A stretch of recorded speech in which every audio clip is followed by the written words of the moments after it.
Olá pessoal, sejam bem-vindos à nossa segunda videoaula da disciplina Planejamento da Produção.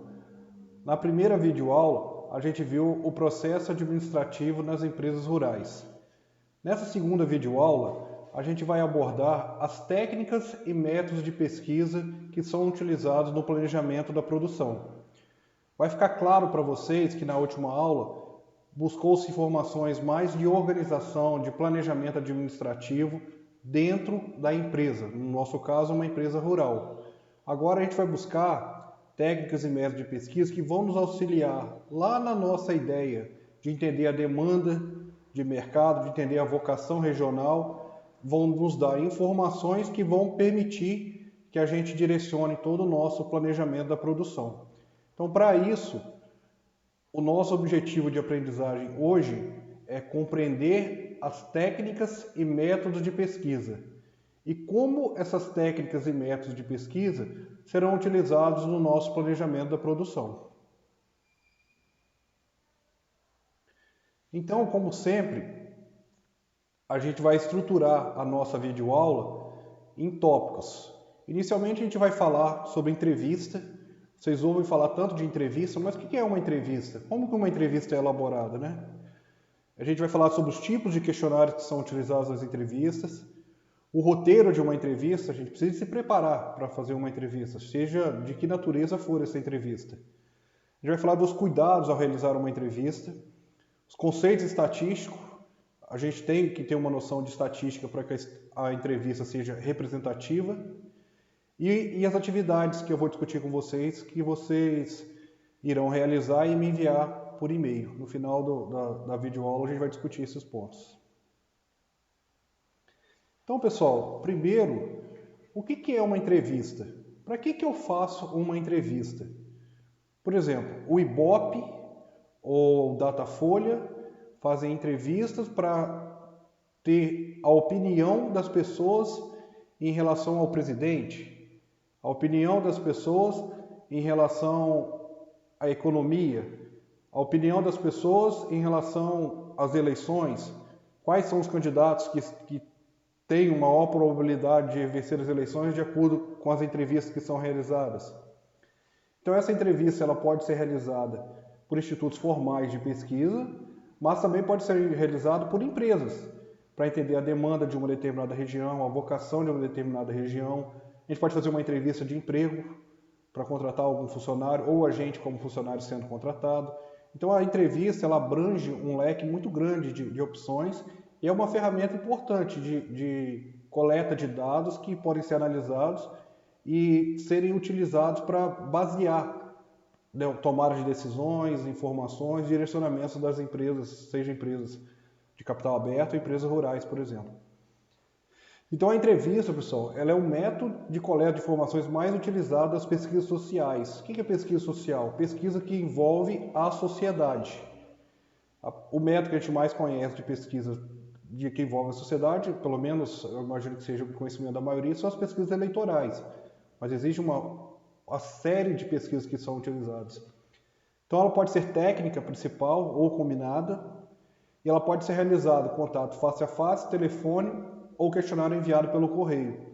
Vocês podem observar que hoje essas pesquisas que estão sendo divulgadas, sempre é informado que ela está sendo realizada via contato telefônico. Em função da pandemia, a gente não pode ter o contato com as pessoas, né?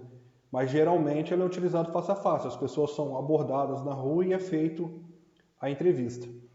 Então essa entrevista ela pode ser planejada e programada, embora também existam entrevistas que resultam de encontros casuais. O que é uma entrevista planejada e programada?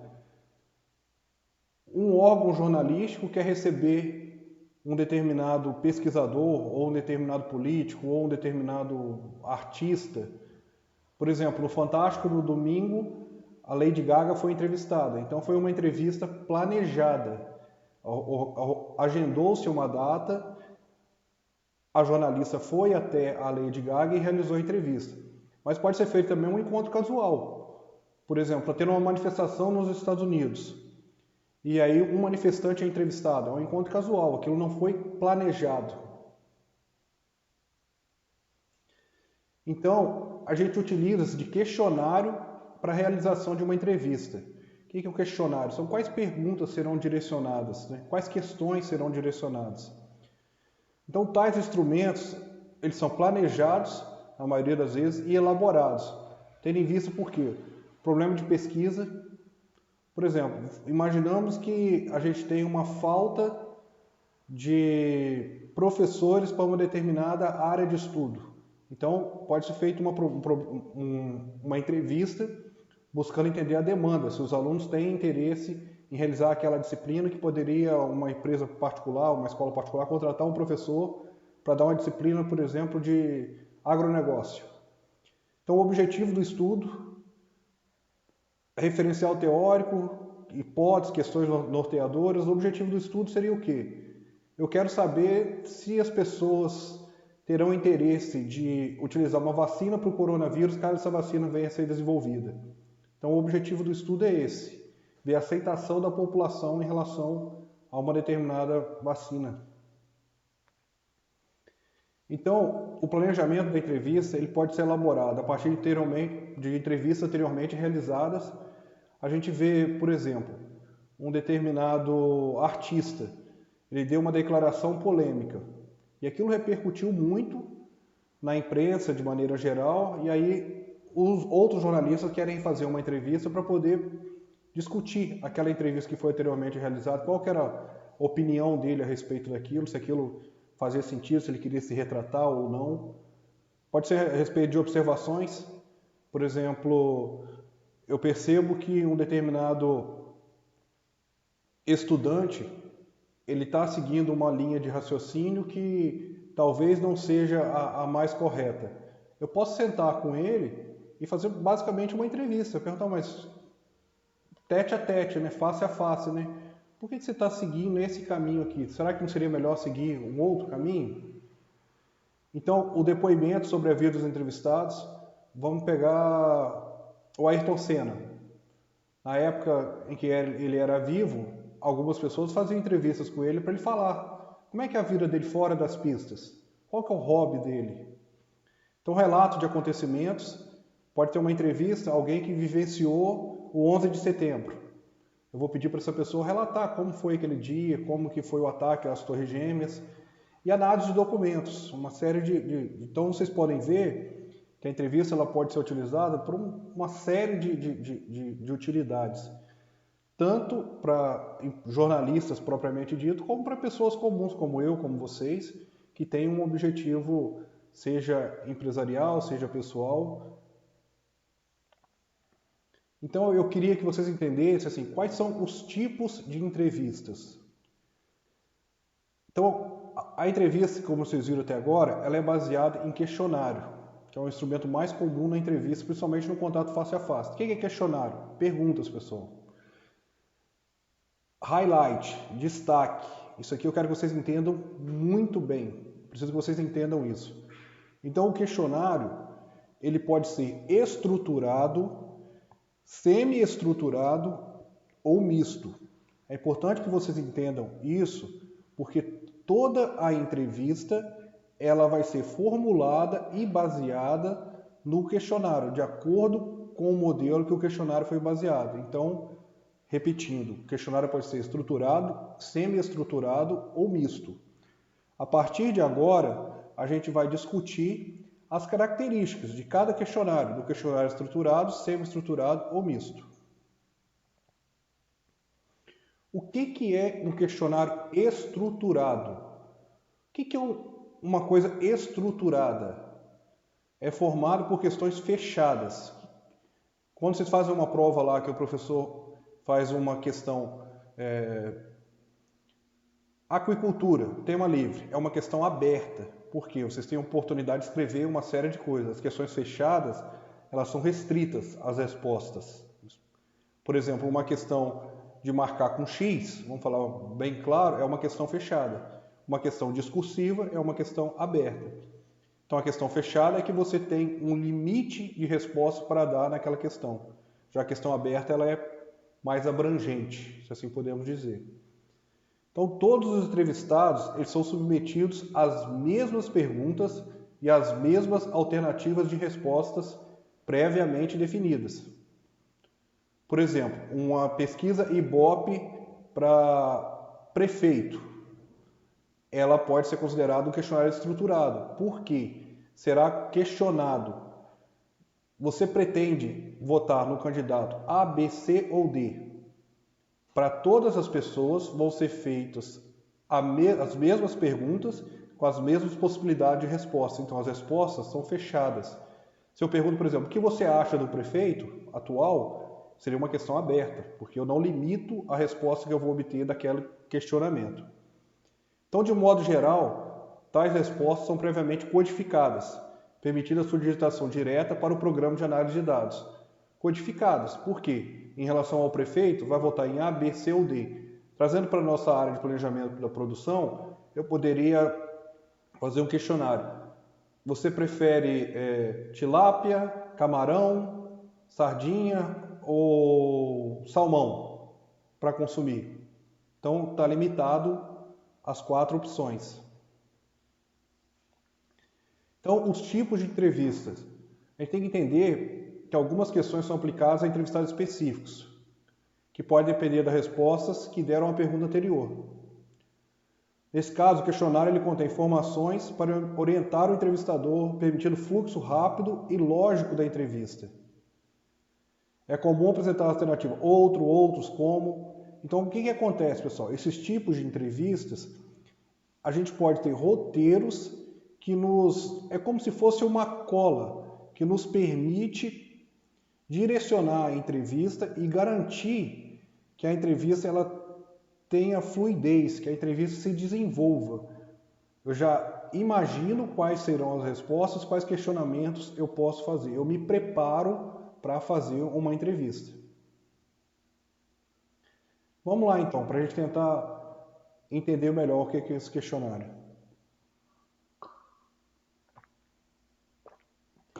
Quadro 1. O parte do questionário da pesquisa Brasília, a cidade e o homem. Então, já está claro aqui que o meu objetivo da pesquisa é entender como que é a relação das pessoas com a cidade de Brasília. Eu estou montando um questionário estruturado. Vocês podem ver aqui que ele é fechado. Por que ele é fechado?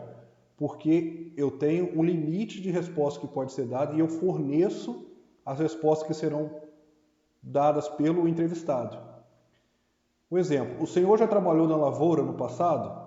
A resposta pode ser nunca, mais de 1 ano, menos de 2, mais de 3, menos de 5, mais de 5, menos de 10, mais de 10 anos. Estão vendo como eu limito quais são as respostas que podem ser dadas? O senhor possui atualmente alguma propriedade rural? Não ou sim?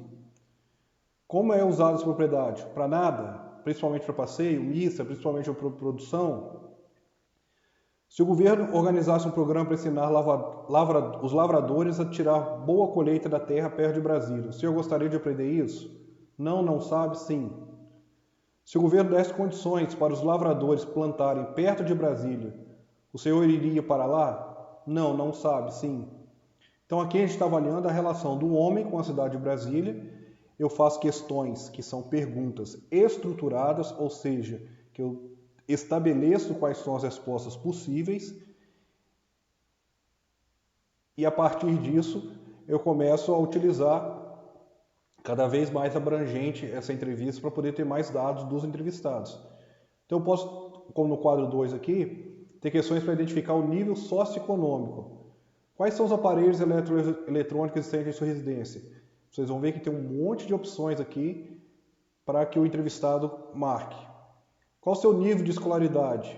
Qual a sua renda mensal? Então, com base nessas informações da pesquisa, da entrevista, eu vou obter informações a respeito do nível socioeconômico das pessoas que foram entrevistadas.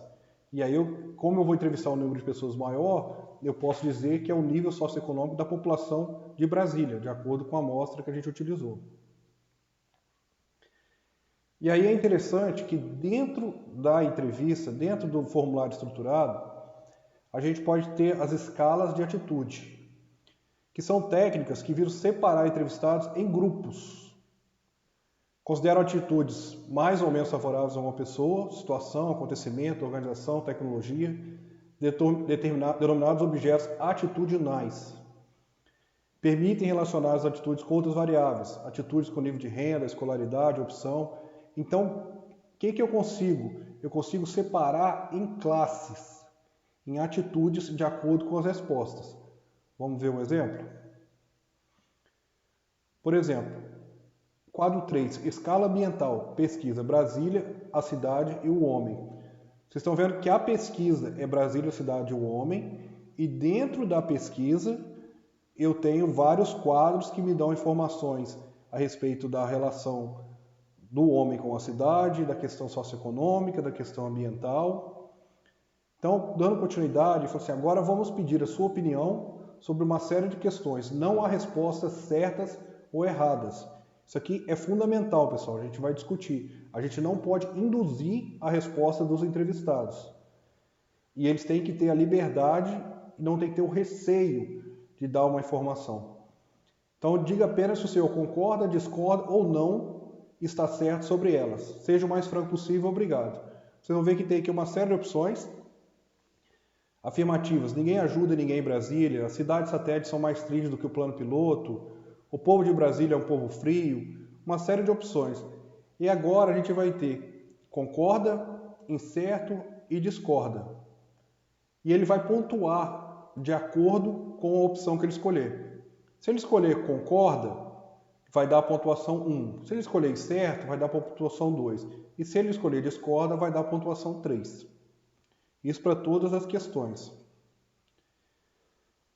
Então aqui a gente viu que todos deveriam ser orgulhosos de ser pioneiros em Brasília. Concorda é 3, incerto é 2, discorda é 1. E o senhor gosta muito de Brasília. E aqui tem as votações. Então a gente vê o quê? O entrevistado que discorda das afirmativas 1, 2, 3, 4, 6, 7, 9, 10 e concorda com as afirmativas 5 e 8 teria um total de 30 pontos. Vocês podem somar depois. Se ele somar o 5 e o 8 aqui, ó, vai dar 3, 6. E se eu somar todas as outras pontuações, ele vai dar esse valor de 30 pontos. O que demonstra uma alta atitude positiva com relação ao modo de vida em Brasília. Por quê? Todos devem ser orgulhosos de ser pioneiros em Brasília. E o senhor gosta muito da Brasília. Então esse ponto aqui foi positivo em relação à demanda que foi questionada. Se o entrevistado obtiver 10 pontos, o que significa discordar das frases 5 e 8, que são essas duas aqui, e concordar com os demais, ele possui uma atitude altamente negativa, ou seja, ele não gosta da cidade de Brasília. E o que tiver 20 pontos mostra indiferente ou incerto, que não tem uma predileção específica. Então, quando a gente apura esses resultados da escala, a gente vai encontrar indivíduos que obtiveram pontuações diversas, 12, 15, 23, 26, 28. Aí, conforme a gente observa essas escalas técnicas, a gente consegue separar essas pessoas em grupos, em um contínuo, e assim poder estabelecer espaço dentro desse contínuo. Por exemplo, situamos intervalos que representam atitudes menos favoráveis, indiferentes e mais favoráveis. De 10 a 15, menos favoráveis. De 16 a 24, indiferente, e 25 a 30, mais favoráveis. Então, quando eu coleto esses dados, de acordo com a pontuação total que eu tenho, eu escalo esses indivíduos em grupos. Isso aqui eu estou fazendo em relação a Brasília. Eu posso fazer isso para uma série de fatores. Por exemplo, o gosto por peixes. Eu posso fazer essa avaliação. Posso ter uma escala de pessoas que são menos favoráveis ao consumo de peixes, outros são indiferentes, outros são mais favoráveis. Eu posso fazer isso em relação à atividade, por exemplo, de uma mineradora. Pode ser tem pessoas que são menos favoráveis, acham que a mineradora ela causa impacto ambiental muito grande. Outras pessoas são indiferentes. E outras pessoas podem ser favoráveis, porque elas entendem que aquela atividade da mineradora gera riqueza para o país, gera empregos e é importante que se tenha uma mineradora no país. Estão entendendo, pessoal? Eu espero que sim. Se não estiver entendendo, a gente vai discutir com mais calma no nosso grupo de WhatsApp, nas nossas discussões. Escalas de altitude. Então essa escala que a gente utiliza, ela traz os pontos que vão ser atribuídos às opções de respostas. Então, de acordo com esses pontos, eu vou ter os grupos formados. Então, deve-se evitar concentrar no questionário ser utilizado na entrevista, que a pontuação poderá induzir resposta. É importante dizer ao entrevistado que não há resposta certa ou errada, que o que interessa para o estudo é tão somente a opinião dele sobre as afirmativas. O entrevistado ele não pode querer identificar qual que é a resposta que eu deveria dar aqui. Não, tem que ser a resposta que ele pensa, não existe certo nem errado. Isso tem que ficar bastante claro. Pessoal, eu espero que tenha ficado bem claro o que é um questionário estruturado. A gente discutiu bastante o questionário estruturado, as respostas têm um limite. É apresentado as respostas para o entrevistado e ele escolhe uma daquelas opções. As respostas são estruturadas. E o que seria um questionário semi-estruturado? Ele é formado por questões abertas e por questões padronizadas, mas as respostas ficam a critério do entrevistado. Vantagem, ela permite que o entrevistado manifeste suas opiniões, seus pontos de vista e seus argumentos.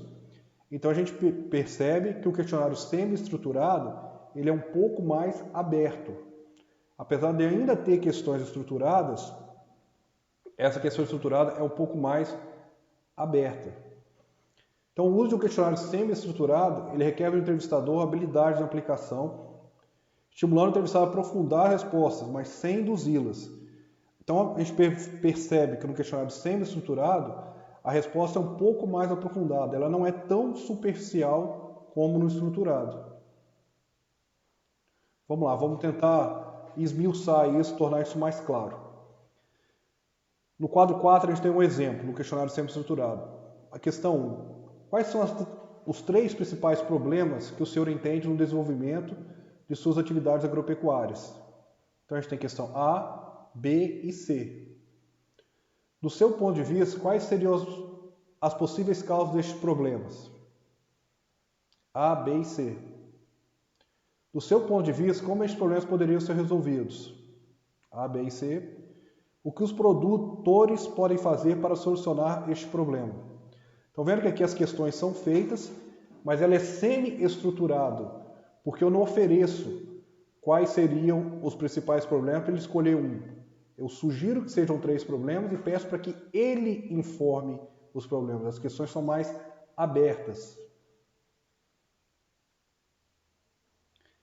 Então, pessoal, dentro disso, agora a gente tem um questionário misto. O que é o questionário misto? Tem questões estruturadas fechadas e semi-estruturadas abertas. Dentro de um mesmo questionário, então, eu apresento questões que eu proponho as respostas para que ele escolha algumas e também proponho questionamentos que o entrevistado vai me dar a resposta. Eu não estou propondo uma resposta para que ele escolha uma opção.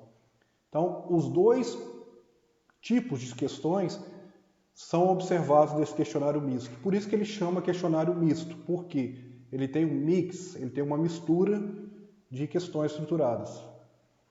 Então, dependendo da natureza da pesquisa, esse questionário ele pode conter questões fechadas para colher informações sobre produção, escalas para captar atitude do entrevistado sobre um dado objeto. Sempre que eu falo em escala, eu estou querendo agrupar, formar escalas de valor. E questões abertas para coletar informações relacionadas com razões, motivos e experiências. Vocês podem ver que as questões abertas, elas são mais subjetivas. Elas levam em consideração o sentimento, é onde o entrevistado ele consegue descrever os seus sentimentos em palavras. Não é tão fechado como uma questão objetiva, e aí ela parte a ser subjetiva porque, à medida que cada um tem uma resposta, ela passa a ser mais pessoal.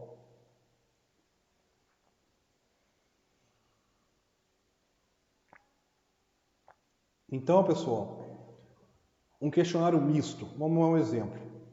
Existe algum serviço que não é oferecido por esta cooperativa, mas que o senhor considera importante para os cooperados? Não, passar para a questão 2, ou sim. Se sim, qual é este serviço? Do ponto de vista do senhor, por que a cooperativa não oferece este serviço? O senhor já apresentou sugestão para a criação deste serviço à Assembleia Geral? Sim ou não? Membros da diretoria da cooperativa? Sim ou não? Amigos cooperados? Sim ou não? Se apresentou a sugestão a uma das alternativas, indagar como sua sugestão foi recebida. Se não apresentou sugestão a nenhuma das alternativas, indagar por que o senhor não sugeriu a criação deste serviço na Assembleia Geral a membros da diretoria ou amigos cooperados. Estão entendendo, pessoal? Eu tenho as questões estruturadas, quando ele vai responder sim ou não, eu estou oferecendo a resposta está estruturada, ele só tem essas duas opções. E eu tenho a semi-estruturada. Qual é esse serviço? Para que ele coloque a opção dele. Então eu tenho o misto, onde tenho questões mais fechadas e questões mais abertas dentro de um mesmo questionário. Pessoal, então eu espero que tenha ficado claro as questões estruturadas, semi-estruturadas e mistas. Elas são fundamentais para a elaboração de uma pesquisa, para a elaboração de uma entrevista. Então agora a gente vai discutir na preparação da entrevista, para que essa entrevista ela tenha sucesso. Então, como tudo na vida exige planejamento, a gente precisa de criar um roteiro da entrevista. O que é um roteiro? Vai ser a relação dos tópicos a serem cobertos durante a entrevista. Qual que é o objetivo desse roteiro? É garantir que todos os tópicos essenciais sejam abordados na entrevista, que eu não me esqueça de abordar algum tópico. Um exemplo, eu vou fazer uma entrevista com um produtor rural, um grande produtor de leite. Então eu quero entender na entrevista como que ele começou, se a família dele já produzia leite, para quem ele comercializa, quais são as dificuldades do trabalho dele. Então eu tenho que criar um roteiro de perguntas para que, na medida do possível, eu siga aquele roteiro e não me esqueça de abordar os principais pontos de interesse das pessoas que vão assistir aquela entrevista. Então, por exemplo, o roteiro de entrevista é a história de uma associação comunitária. Como que seria? Aqui a gente tem uma associação comunitária na Feliz Lembrança, que é a associação comunitária, acho que de maior sucesso que eu conheço aqui na região. Então, se eu for fazer uma entrevista, eu vou perguntar qual que é a origem da associação de vocês? Quem foram os primeiros membros? Como surgiu a ideia de criar a associação? Como é que foi a primeira reunião? Dentro da primeira reunião, qual era o local? Quais eram as pessoas que participaram? Que pessoa que presidiu? Que pessoa que secretariou? Quais foram as deliberações? Estão entendendo como que eu vou organizando em tópicos para que a entrevista tenha uma sequência lógica? Aí essa entrevista ela pode ser presencial, conforme eu coloquei, ou até por e-mail ou correio. Eu posso enviar esses questionamentos e obter as respostas para os meus questionamentos. Então, pessoal, um exemplo do roteiro, no quadro 7, o foco central é a decisão sobre o cultivo de morango tomada por uma família de agricultores. Observe que não temos questões previamente formuladas, nem mesmo questões semi-estruturadas, abertas. Então, questão estruturada é a questão que eu apresento. Por exemplo, qual é a sua etnia? Aí tem a opção A, B, C, D e E. A semi-estruturada, por que você já teve algum problema dessa natureza? Sim ou não? E aí você vai escrever. Aqui não é estruturada nem semi-estruturada, as questões são abertas. Eu vou fazer o roteiro de uma entrevista de decisão sobre a produção de morango. Poderia ser decisão sobre a produção de tilápias, decisão sobre a produção de truta. Vocês podem trazer isso para a área de vocês. Então, dentro dos tópicos, como que surgiu a ideia de cultivar morango? Está vendo que a questão é aberta? Eu não tenho como colocar. A ideia do surgimento de cultivar morango foi porque o morango é caro? Porque o morango é saudável? Porque o morango leva muito herbicida? Eu não consigo estruturar. As perguntas são abertas. Então, quais são as razões para a escolha do morango e não de outro produto? Trazendo para a área de vocês. Qual é a relação para a produção de tilápia, truta e não camarão? Quais são os fatores ponderados? Tecnologia, mercado, mão de obra, concorrência. custo de produção, retorno econômico. Como é que foi discutida essa ideia dentro do núcleo familiar? A família apoiou em primeiro momento? A família não apoiou?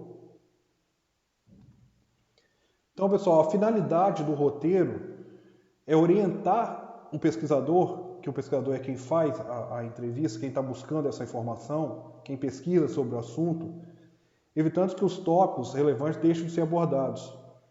Então, se eu vou entrevistar uma pessoa que produz morango, eu não posso esquecer de perguntar por que ela produz morango.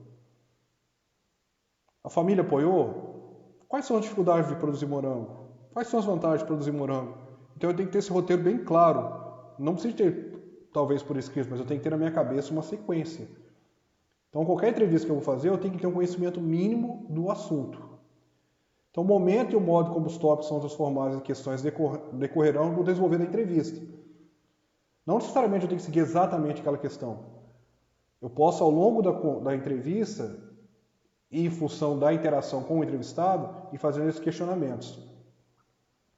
Então não há nenhuma restrição ao aprofundamento dos tópicos por meio de questões que emergem durante a conversa entre o pesquisador e o entrevistado. Pode ser que no momento que ele vai falar do envolvimento familiar na produção do morango, o entrevistado se emocione ou lembre de um passado difícil. Não tem problema de se aprofundar um pouco mais nesse assunto. Então, geralmente, essa entrevista é conduzida a partir de um roteiro e é gravada, para que permita que as pessoas captem a sensibilidade daquele momento.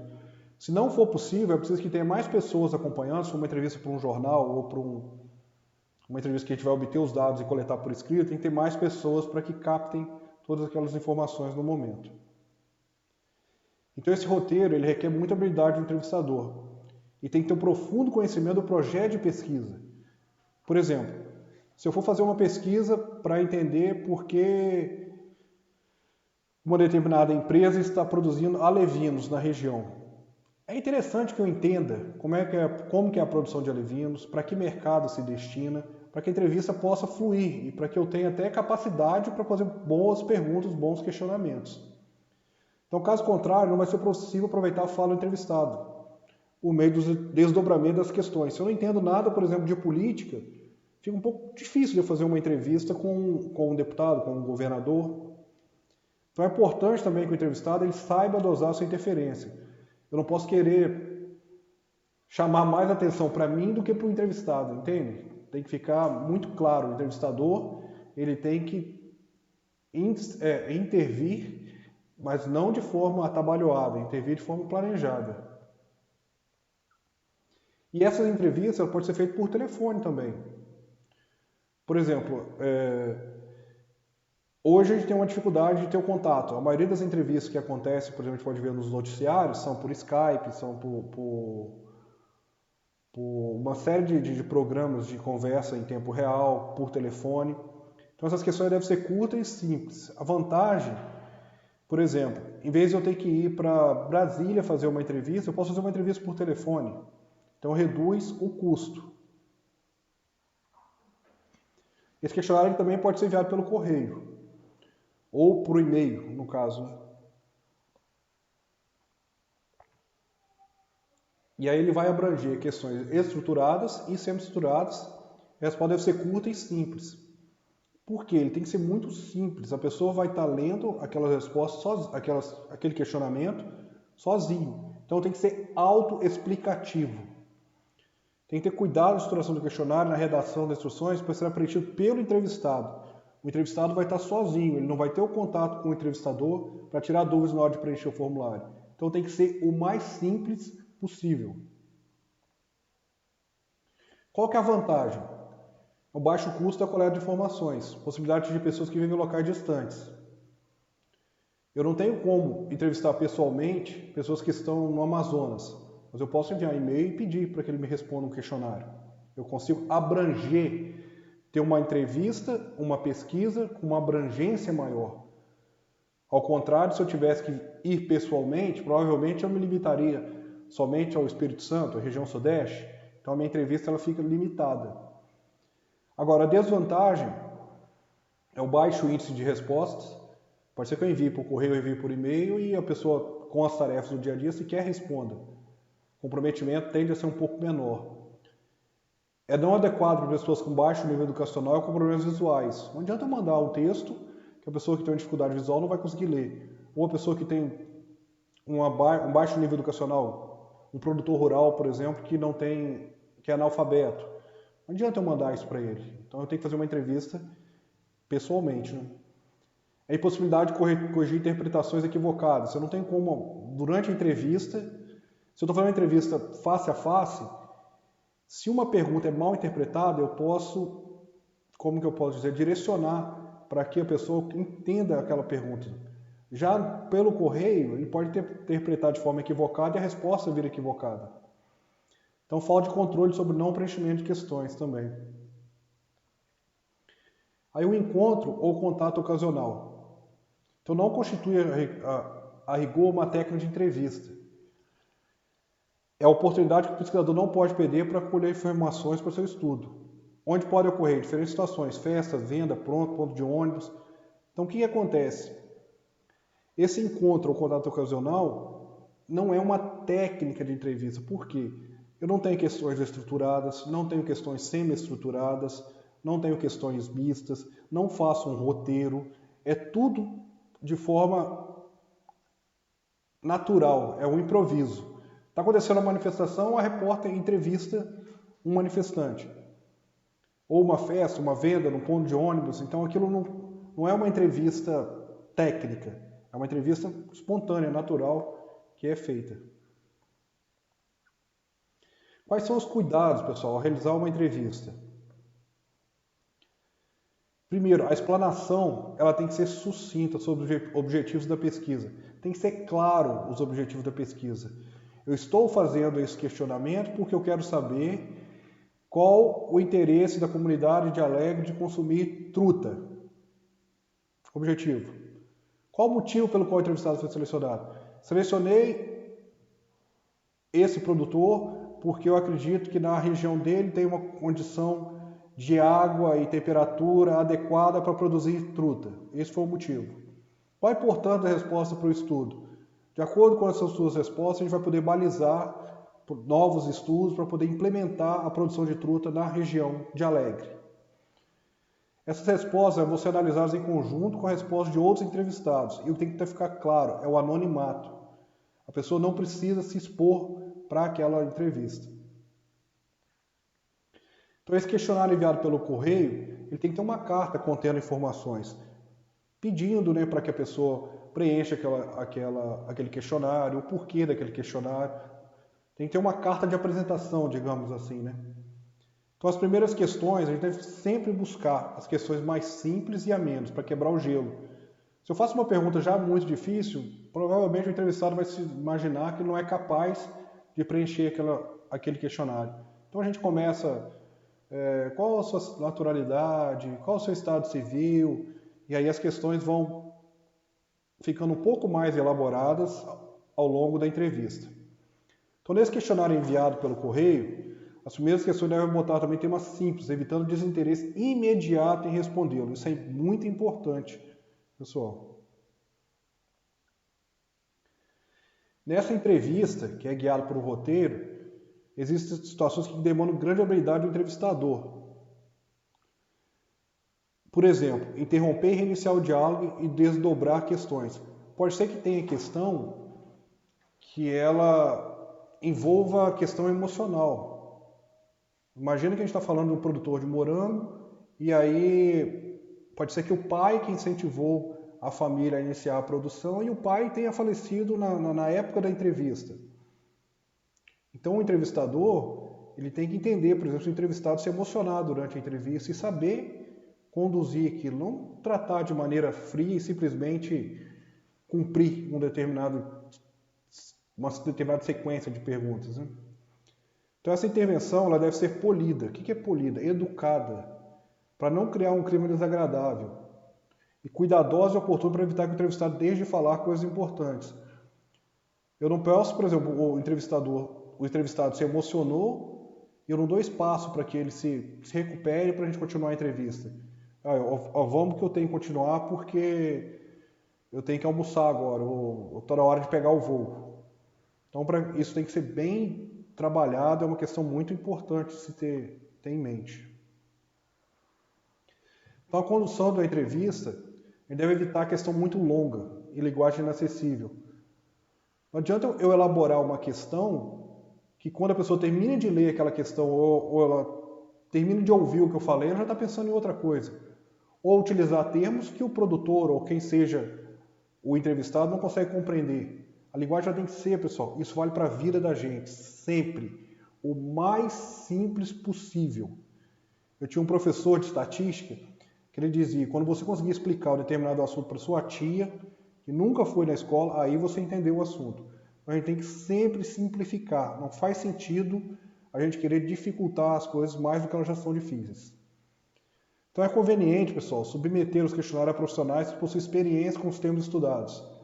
Eu vou fazer um questionário que envolve questões que talvez interfira no lado psicológico da pessoa. Se eu tenho um psicólogo numa empresa rural, eu posso passar essas perguntas para ele antes, para que ele possa dar uma olhada e ver se faz sentido ou não. Então é fundamental também, pessoal, a realização do pré-teste. O que é o pré-teste? A gente pode conduzir entrevistas com pessoas que possuem as mesmas características socioeconômicas do universo pesquisado. Se a gente vai fazer uma pesquisa para estudantes do IFES em geral, por que a gente não faz um pré-teste com os nossos colegas de sala? Para ver se aquela entrevista está fazendo sentido ou não. Outro cuidado, indução de respostas. Principalmente nós brasileiros, a gente tem uma tendência de achar que nós somos senhores da razão, né? Eu não posso induzir uma resposta. Por exemplo, eu pergunto se aquele entrevistado ele teria interesse em aumentar o seu consumo de peixes. Aí ele fala que não. Aí eu questiono, mas por que não? Peixe é tão saudável, peixe é tão saboroso. Estou induzindo a resposta, né? Então isso a gente tem que tomar muito cuidado. Então muitas vezes o objetivo de explicar o significado de uma questão, o entrevistado acaba dando exemplo que induz a resposta. Então ele não sabe responder se o peixe é saboroso ou não. Eu posso começar a falar, mas você já comeu uma tilápia? Já comeu uma truta? Então tem que tomar muito cuidado com isso. E até a entonação de voz, pessoal, formular uma questão pode induzir a resposta. Isso é claro.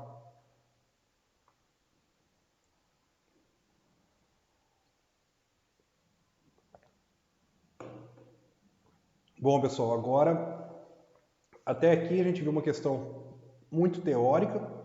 Agora a gente vai partir para os conceitos estatísticos que são utilizados em uma pesquisa. Eu imagino que vocês tenham visto disciplina de estatística ao longo do curso. Agora, um pouco mais aprofundado essas discussões que a gente vai ter, principalmente na questão estatística. A gente já viu toda a teoria de como que a gente se embasa para fazer uma entrevista.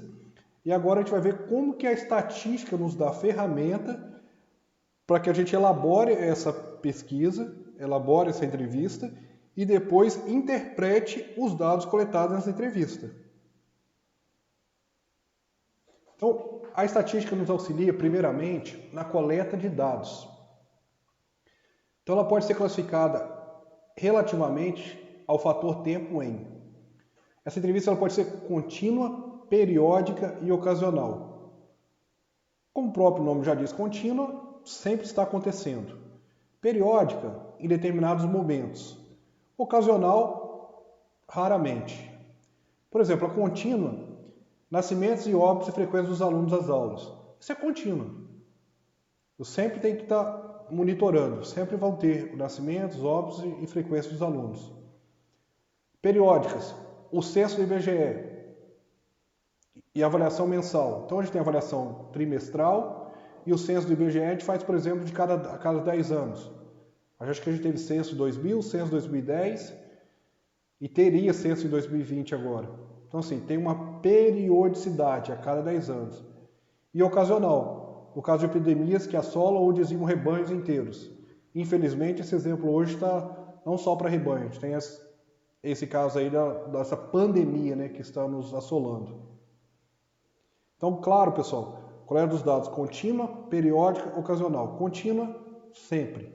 Periódica, em determinados períodos, como o próprio nome diz, e ocasional, eventualmente, quando for necessário.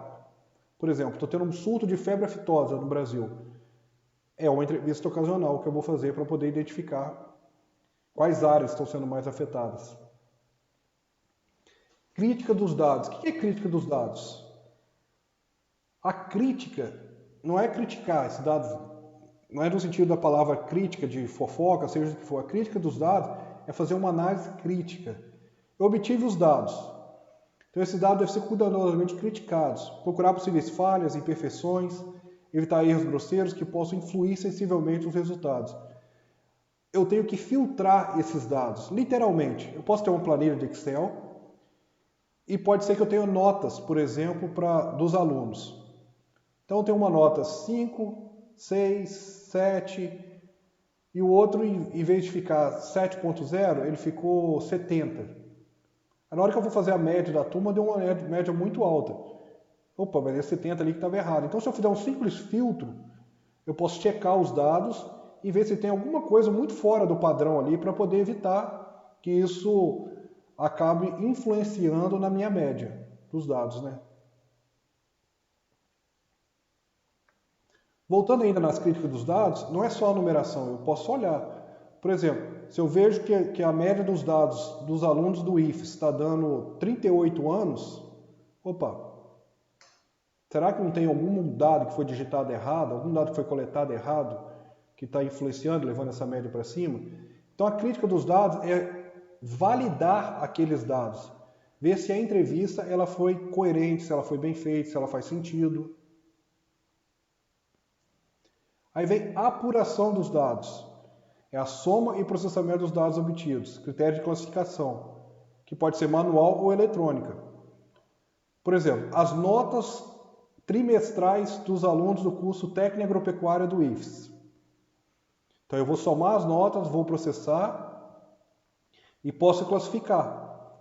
20% dos alunos tiraram acima de 90, 30% tiraram entre 80 e 90, e os outros 50 ficaram abaixo de 80. Então, eu posso classificar esses dados.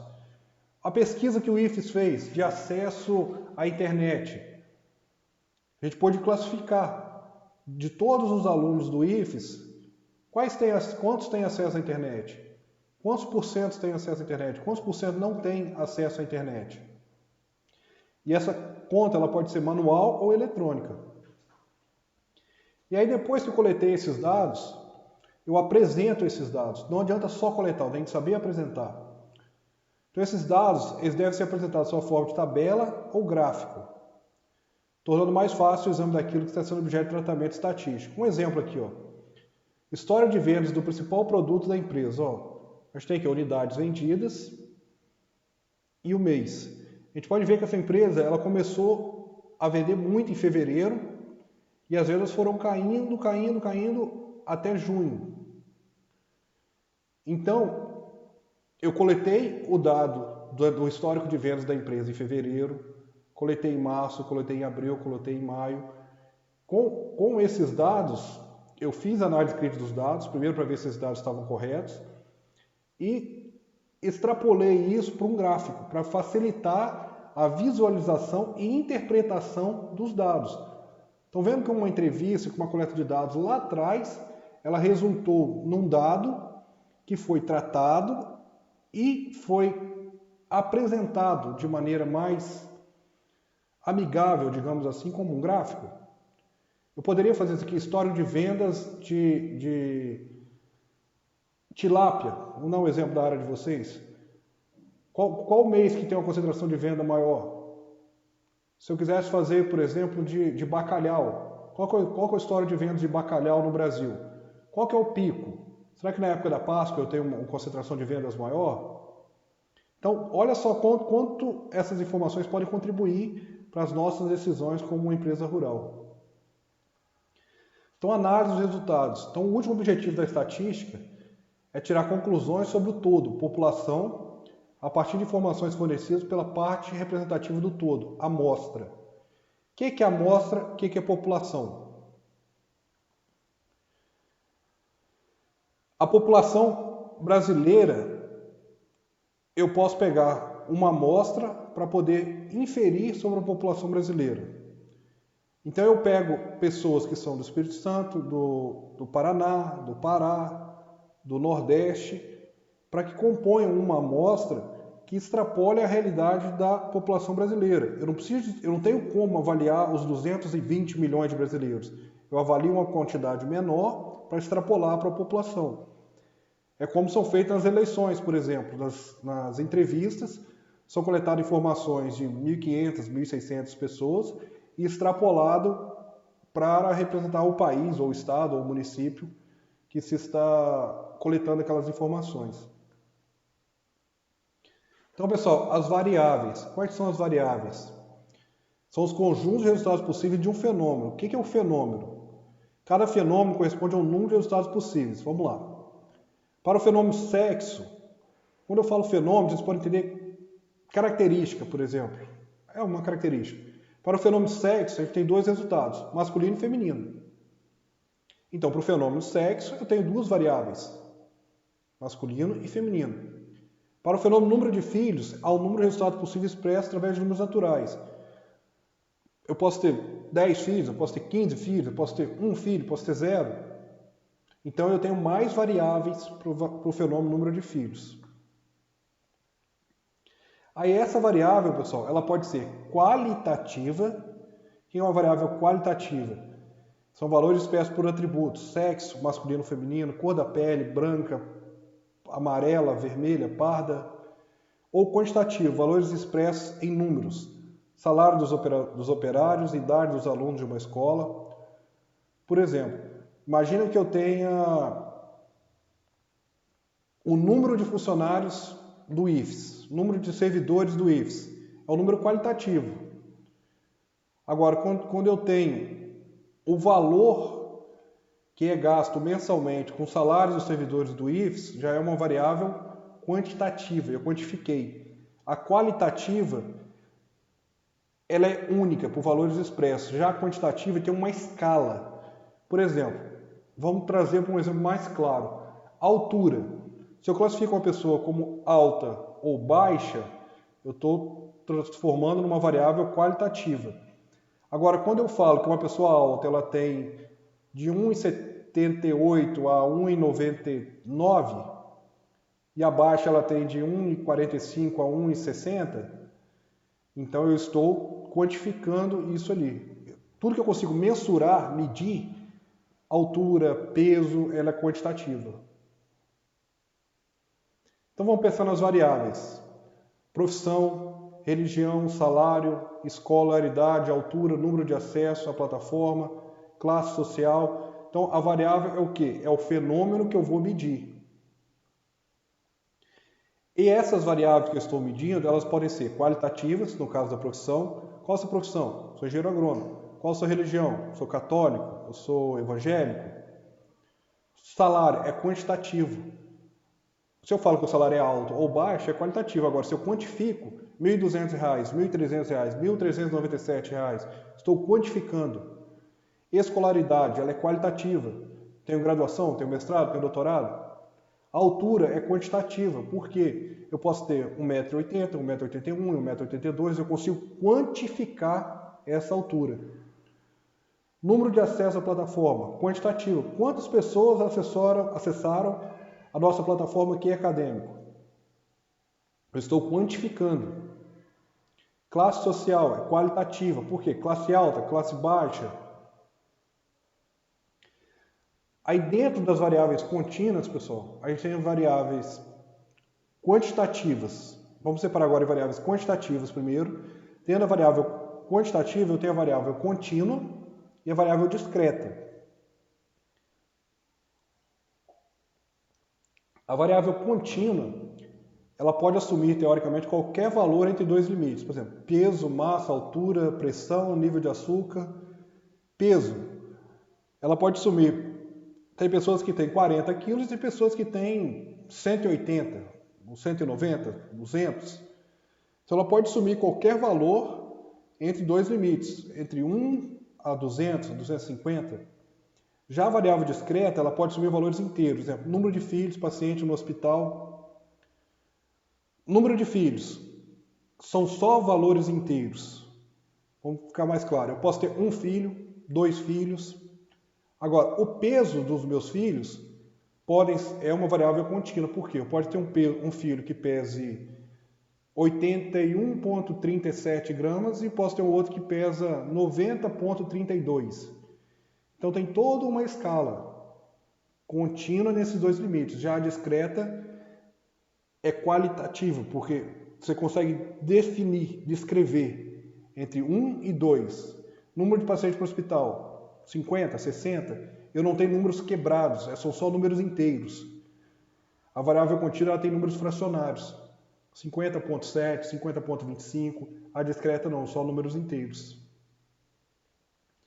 Então as variáveis, número de alunos de uma escola, perdão, peso dos alunos, número de automóveis que uma pessoa tem, diâmetro de uma árvore. Então o número de alunos de uma escola, apesar de ser quantitativo, é uma variável discreta.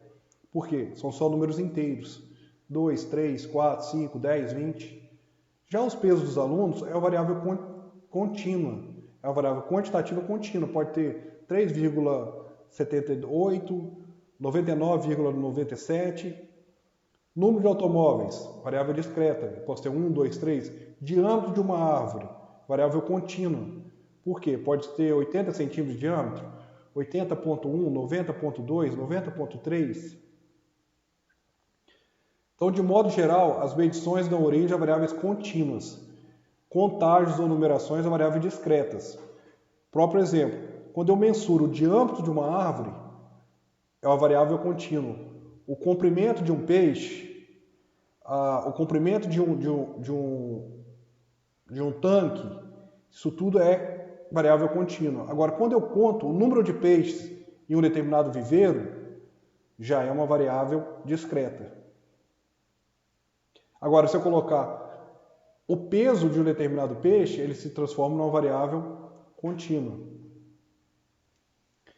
Então, pessoal, as variáveis, por exemplo, número de alunos de uma escola, ele pode assumir qualquer um dos valores do conjunto de números inteiros, mas nunca valores como 2,5, 3,76, 3,329, logo é uma variável discreta.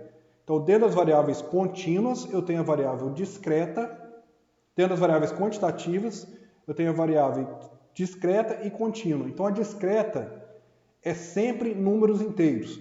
Número de alunos nas escolas, número de pacientes nos hospitais. Eu não tenho um paciente e meio no hospital. Eu não tenho um aluno e meio. Já o peso desses alunos é uma variável contínua. Porque um desses alunos tanto pode pesar 72 quilos como 72,5, 81,38. Isso vale a mesma coisa para a altura. Pode ter 1,86, 1,87. Então, dependendo desse valor e da precisão da medida. Então, pessoal, tem que ficar muito claro. A gente tem a população e a gente tem a amostragem. Então, eu tenho a população de alunos de planejamento da produção. Se não me engano, são 16 alunos. E eu quero estimar a altura da turma. Eu posso fazer uma amostragem, pegar 5 alunos que eu imagino que represente a altura da turma e medir a altura deles. Então eu posso aqui ter uma variável contínua, quantitativa contínua, que é a altura, vai ter alunos de 1,77 a 1,82, 1,83, e eu posso transformar isso também numa variável discreta, alto e baixo. Então eu vou fazer o quê? Por meio dos, 5 alunos que eu selecionei, que é a minha amostra, eu vou querer estimar que a média de altura da população, que é os alunos da turma de planejamento da produção, é 1,72, por exemplo. Então, população e amostra.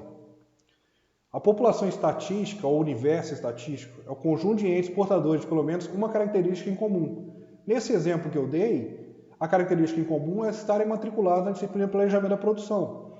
Eu poderia fazer, a minha população estatística poderia ser as pessoas da cidade de Alegre, que a característica em comum é serem nascidos em Alegre.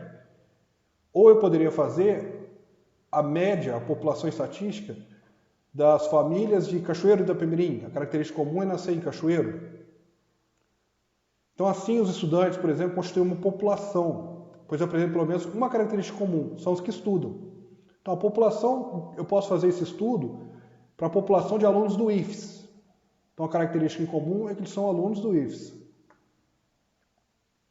Então, como em qualquer estudo estatístico, a gente tem em mente que pesquisar uma ou mais características dos elementos de alguma população, essa característica deve ser perfeitamente definida. É necessário existir um critério de constituição da população.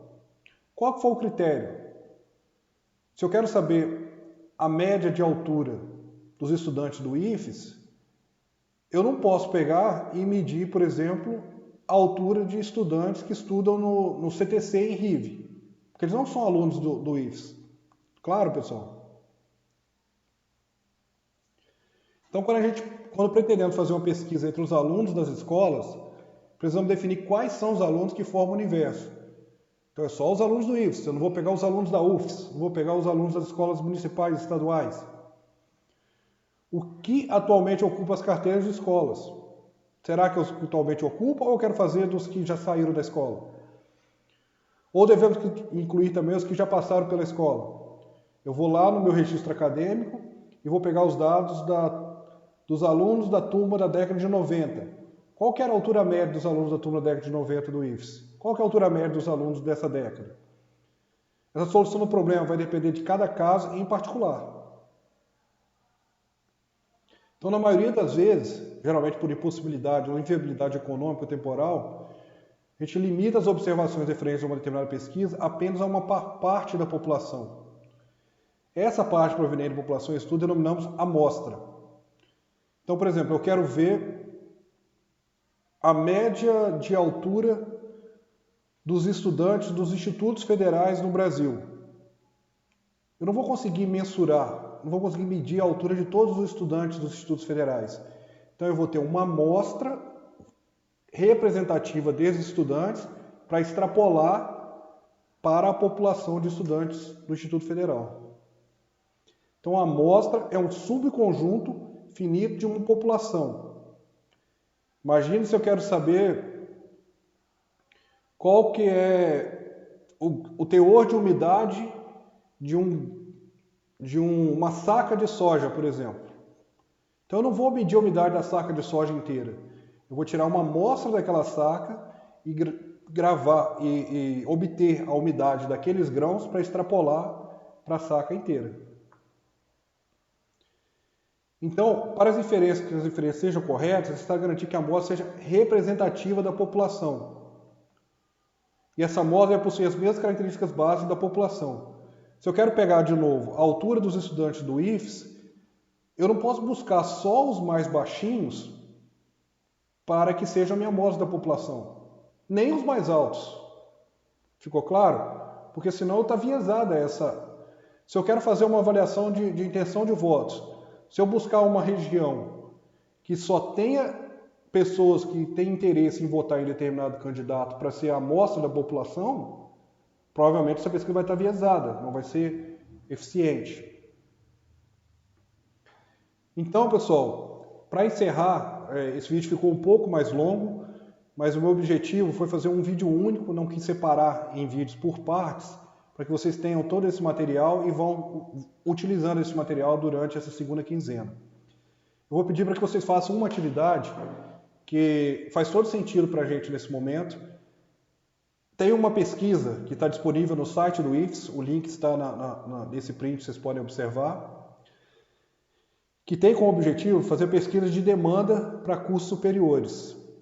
Então, essa é uma oportunidade única da gente botar em prática tudo o que a gente está aprendendo na disciplina, especificamente nesse assunto, e contribuir para a nossa instituição. Então, aqui ele pede que a gente gostaria de saber a opinião sobre a possibilidade de fazer um curso superior no IFES, Campos de Alegre. Sua participação é voluntária e anônima. Os resultados da pesquisa serão apresentados apenas de forma consolidada, sem nenhuma identificação dos respondentes. O objetivo é nos auxiliar em planejamentos e pesquisas relacionados ao tema. Sua opinião é importante, muito obrigado. Aqui, vocês vão clicar aqui e vão acessar o formulário da pesquisa. Eu não abri o formulário da pesquisa na apresentação aqui, porque eu quero que vocês abram esse formulário. Gostaria que vocês enviassem essas respostas para o IFES. E aí vocês vão ver nos formulários que foram adotados. Aí eu vou querer que vocês me respondam, que vocês enviem um e-mail para mim até o dia 19 de junho, me informando, associando essa pesquisa com tudo que a gente viu nessa videoaula. Vocês vão discutir qual foi o tipo de formulário que foi utilizado nessa entrevista, qual foram as questões. Lembra que as questões poderiam ser estruturadas, semi-estruturadas, mistas. Qual foi o tipo de questão utilizado? Foi questão estruturada?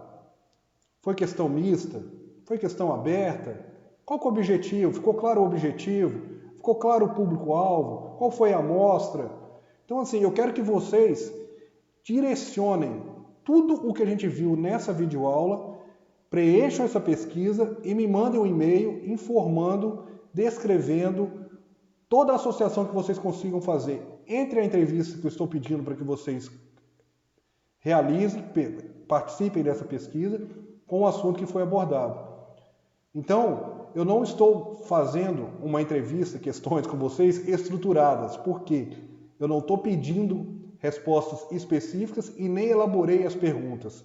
Eu quero que vocês preencham a pesquisa, interpretem essa pesquisa e associem essa pesquisa com a aula que está sendo gravada agora. Vamos botar essa cabeça para pensar, pessoal. Vamos parar de entregar tudo mastigado. É hora de vocês começarem a se questionar, a botar em prática tudo que a gente está vendo. Evidentemente, eu vou estar disponível no grupo de WhatsApp para tirar dúvidas de vocês. Qualquer dúvida, vocês entrem em contato. Foi um prazer voltar a falar com vocês nessa videoaula. A gente segue trabalhando, espero que em breve a gente possa se reencontrar. Um grande abraço a todos, aqui a gente tem as nossas referências. Até mais, pessoal.